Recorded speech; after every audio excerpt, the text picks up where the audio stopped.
위원장님, 질문하기 전에 자료 제출 요구를 지금 할 수 있습니까? 오늘 필요한 자료입니까?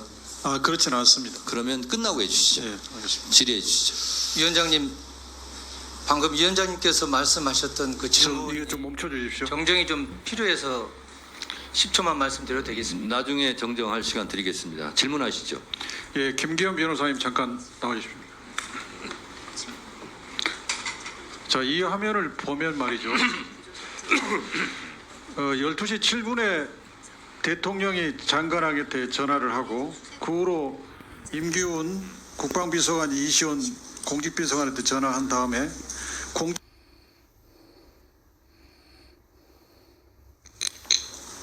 의석을 정돈해 주시기 바랍니다.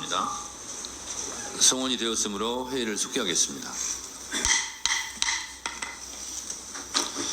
그러면 김계환 해병대 사령관으로부터 증인 선서를 받은 후 선서를 만약 하는 법률 제15조에 따라서 고발될 수 있음을 들고 선서를 김계환 해병대 사령관 본인은 국회가 실시하는 입법 청문회와 관련하여 법제사법위원회에서 증언을 함에 있어 국회에서의 증언, 감정 등에 관한 법률 제7조의 규정에 의하여 양심에 따라 숨김과 보탬 없이 사실 그대로 말하고 만일 진술에 거짓이 있으면 위중의 벌을 받기로 맹세합니다. 2024년 6월 21일 김계환. 네, 사령관님 앉아주시기 바랍니다.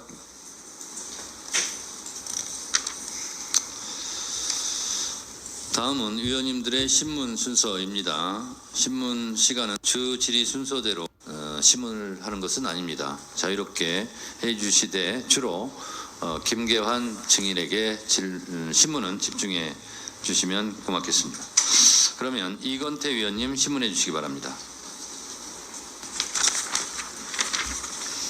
김계환 사령관에게 증인에게 신문하겠습니다.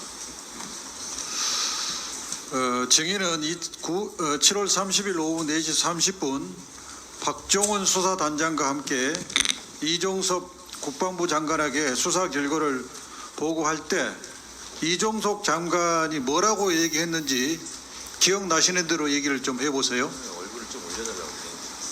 예, 제 기억에는 전임 장관님께서 여단장의 혐의가 없는데 그 혐의와 관련된 부분을 질문을 하셨고, 그 다음에 저에게는 별도로 해서 그 물높이하고 허리 높이 관련된 거를 최초에 제가 잘못 보고드린 부분이 있어서 그 부분에 대해서 말씀하신 거로 제가 기억을 하고 있습니다. 이상입니다. 허리 높이 그게 무슨 말씀이죠? 좀 상세히 얘기해 보실래요? 최초에 최초 보고를 제가 드렸을 때 장관님께서 뚝이 무너져서 우리 해병이 물에 휩쓸렸다고 이렇게 보고를 드렸었는데, 사실은 그 나중에 언론에 실제 확인됐지만 이미 해병이 물속에 들어가서 이렇게 했던 그런 상태였기 때문에 그걸 잘못 보고드린 거를 그 관련된 부분을 바로 잡았던 부분이고, 두 번째는 그 무릎 높이 아래로 제가 보고를 드렸었는데 나중에 확인해 보니까는 허리까지도 이렇게 들어간 게 있어서 그 부분과 관련된 부분들을 잘못 보고 드린 걸 말씀드렸고 그거를 확인했었습니다. 이상입니다. 그래, 장관이 그 보고서에 대해서 최종적으로 박종훈 대령한테 단장한테 수고했다고 하면서 격려를 했나요? 마지막에는 끝나고 난 다음에 수고했다는 말씀은 기억이 납니다. 이상입니다. 증인은 7월 30일 17시 49분 박진희 군사보좌관으로부터 오늘 보고드린 내용은 안보실에도 보고가 돼야 할 것 같다는 메시지를 받고 국가안보실에 보고를 했습니까? 제가 전 수사단장한테 얘기를 해서 그 보낼 수 있느냐에 대한 부분을 문의했을 때 안 된다고 해서 그거는 안 보냈습니다. 그럼 박진희 군사보좌관은 증인에게 왜 그런 건의를 했을까요? 그 부분은 잘 모르겠습니다. 박진희 군사보좌관의 메시지를 받고 임기훈 국방비서관과 통화한 적이 있죠. 그래서 7월 30일 날 18시에 임기훈 국방보좌관이 증인에게 전화를 했고 증인이 18시 15분에 임기훈 국방비서관과 4분 17초간 통화를 했고 그 다음 날 7월 31일 날 09시 53분에 증인이 임기훈 국방보좌관과 1분 55초간 통화를 했습니다. 이날 11시에 이른바 윤 대통령의 경로가 있었다는 그날입니다. 이런 통화를 한 적이 있죠. 이 통화는 어떤 내용의 통화를 하셨습니까?